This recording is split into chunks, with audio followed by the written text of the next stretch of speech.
Good morning, everyone. You're watching the Kaiser Report. I'm John. I'm coming back to you today with some upbeat news as far as the primaries went. It went as expected. I think that both Biden and Trump made out like everyone expected them to. Nikki Haley, on the other hand, has suspended her run for president as of this morning, based on, I guess, the occurrences in the Super Tuesday runoffs. But her exit speech this morning was very well taken, with some really good, poignant ideas as far as what needs to be fixed, and her voters should not be left high and dry. I think she's right. I think Donald Trump needs to earn those voters' votes, and there's ways to do that. The people that did back her, although I'm not fond of BlackRock and those people that were interested in her becoming a presidential candidate, but they stopped funding that along with the Koch brothers, and she's made a decision I think is a correct decision yesterday based on the results. She did win Vermont, and she did win DC on Saturday. So that's two states that have a lot of voters in it that may want to stay with a choice against Biden. And Biden is refusing to do these debates and things of that nature because I don't believe that he can hold up that long against in a fight. And that's what these debates would end up being, is a fight over who did what and when. And we know that his gaffe machine is in full bloom, and they're worried about him getting together against Donald Trump, or actually anybody for that reason, in a 90-minute debate.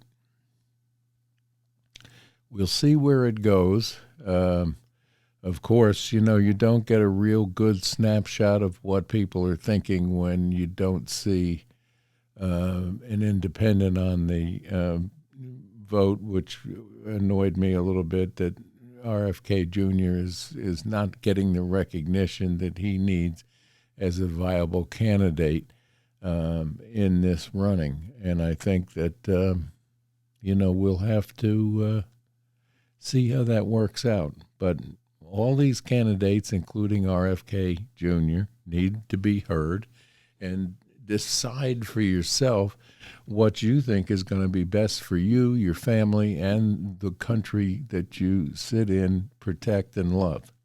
So that said, it's up to you and me, the voters, to decide what we're going to tell this lackluster Congress that sits there on a daily basis, worried about everything but what needs to be worried about in this country.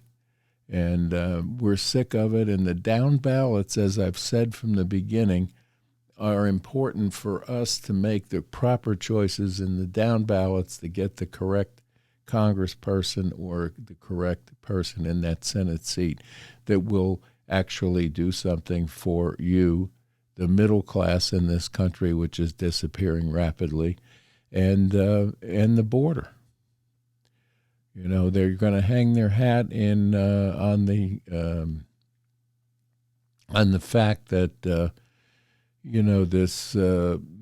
this address that he's going to give tomorrow, the State of the Union address. Well, it's going to be packed full of fibs and lies, I'm sure. But the biggest one of all is that the border problem is not the Democrats' fault. It's the Republicans' fault, which I find fault with that thinking on my own. So that said, it's not a really good situation to play the blame game for the next 7 or 8 months, that we're going to have to listen to who said this and who said that and who fact-checked this and who fact-checked that. Come out and tell us what your solutions are to fix the problems that are at your feet. With regard to the sitting current president, he needs to answer for a lot of what he did and did wrong in this presidency. And I don't think he's ready to do that. He'll defend it at all costs, and so will everybody in his cabinet. So that said, this is what we can expect. An unknown Democrat beat Biden in the American Samoa, as they said.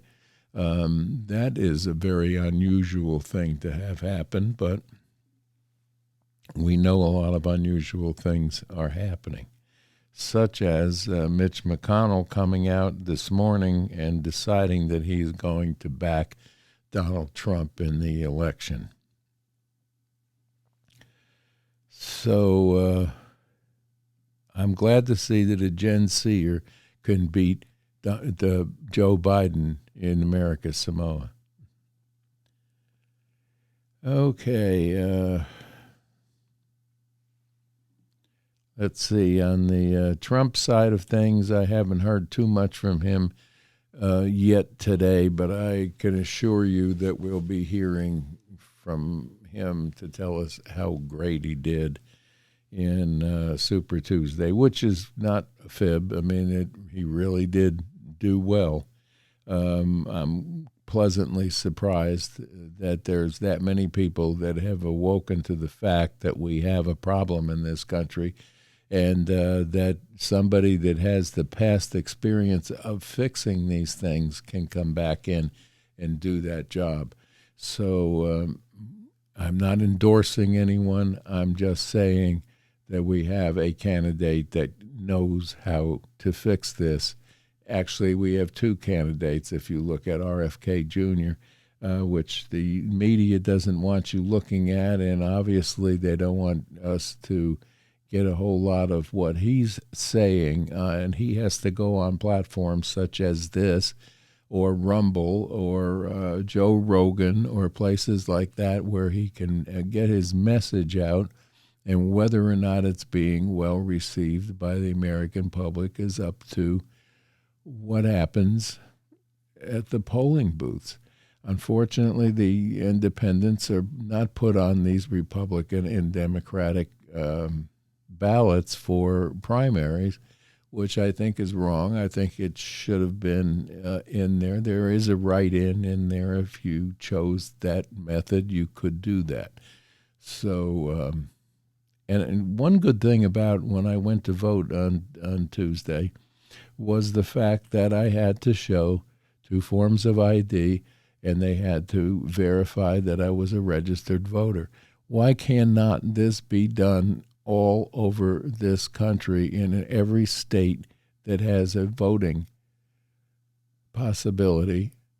Why can't this be done? What are you hiding by not being able to show your ID to cast a vote for the most important election that comes along every 4 years? Speaking of, we need to, when we look at that down ballot, find somebody that's not afraid to vote for term limits, because that's something we're going to need for the upcoming administration to think about and think long and hard about, because this is a situation that has to be fixed. Anyway, it's Wednesday, hump day. The primaries have ended as we thought they would. Most of us did.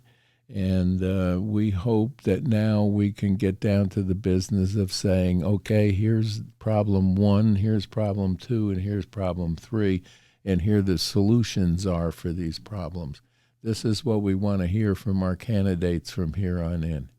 So let's look forward to hearing the solutions and not the name-calling and flame-throwing that we normally get from these politicians, and a pocket full of talking points, which we're tired of hearing. But we'll hear more between now and November. We'll hear a lot more. But Kaiser and I are out and about today. I told you yesterday that we'll have our real estate person interview on Friday, probably going on around 2:30, 3 o'clock. And we will publish it on our regular YouTube channel, the LMG channel with Kaiser Repoert. You'll get to see it there if you have to work or pick up the kids from school or get ready for dinner. So look forward to that. I am looking forward to hearing what's going on in real life real estate from a real life realtor that delves into this thing every day and knows what's going on in the tri-state area here. And we'll get the scoop. We know what's going on the West Coast. Dan and I allegedly keeps us well informed about all the foreclosures that he's been out on with his friend that does foreclosures and things of that nature. So we'll get an idea what's going on here on the East Coast or East Tennessee, Southwest Virginia anyway. So we're looking forward to that, and we'll bring that to you on Friday. And maybe a short or two between now and Friday. So we're looking at a rainy Wednesday here with slightly cool temperatures compared to the last couple of days that have been in the 70s. Things are starting to bloom. Trees are starting to bud, and that worries me because our apple orchards here may end up damaged one more time by a fast freeze that can come along. And we've seen those in March, and we've seen those in April. So we're hoping and praying everything stays the way it is right now. It's a little saturated. The ground is saturated, so I haven't been able to plow up any vegetable gardens yet, but that'll be coming within the next week or two to get ready for our vegetable garden, or victory garden, if you want to call it that. And we'll get some vegetables in and canned this year. And I urge you all, if you don't have a garden, to think about maybe getting a raised garden. You can get some of these raised gardens right there at Lowe's or Home Depot or one of those stores that carry that sort of thing. And I'm looking forward, very forward to getting this interview done and getting the weather to break so we can get out and do some Appalachian town tours for you all, walking tours through places like Big Stone Gap and Greenville and Morristown. And festivals here are quite often during the summer months. We'll get out and see some of those, the Apple Festival, the Iris Festival, and then the Rhododendron Festival that takes place there in Roan Mountain, Tennessee. Lots of things to see and do here, and we're excited to be someone that can bring that to you. And that said, when you like these videos, please like and subscribe to these videos because that allows us to bring you a lot more content. So we're looking forward to that. And looking forward to hearing your comments in the comment section below. Tell us what you think, and of course we also have an email set up now that I will give you, and okay, and the email is LMG4, the number 4, Kaiser Talk, KAISERTALK @gmail.com. So any comments that you have on a personal nature or something that you want me to answer or clarify for you, please go ahead and email us here at the Kaiser Report, and we'll get you an answer. Anyway, thank you for tuning in, and we'll see you probably tomorrow morning with more bits of news to carry through. And we didn't have anything too bad to talk about today, but We'll be getting out of here now, and thank you for tuning in, and we'll see you tomorrow. Bye-bye now.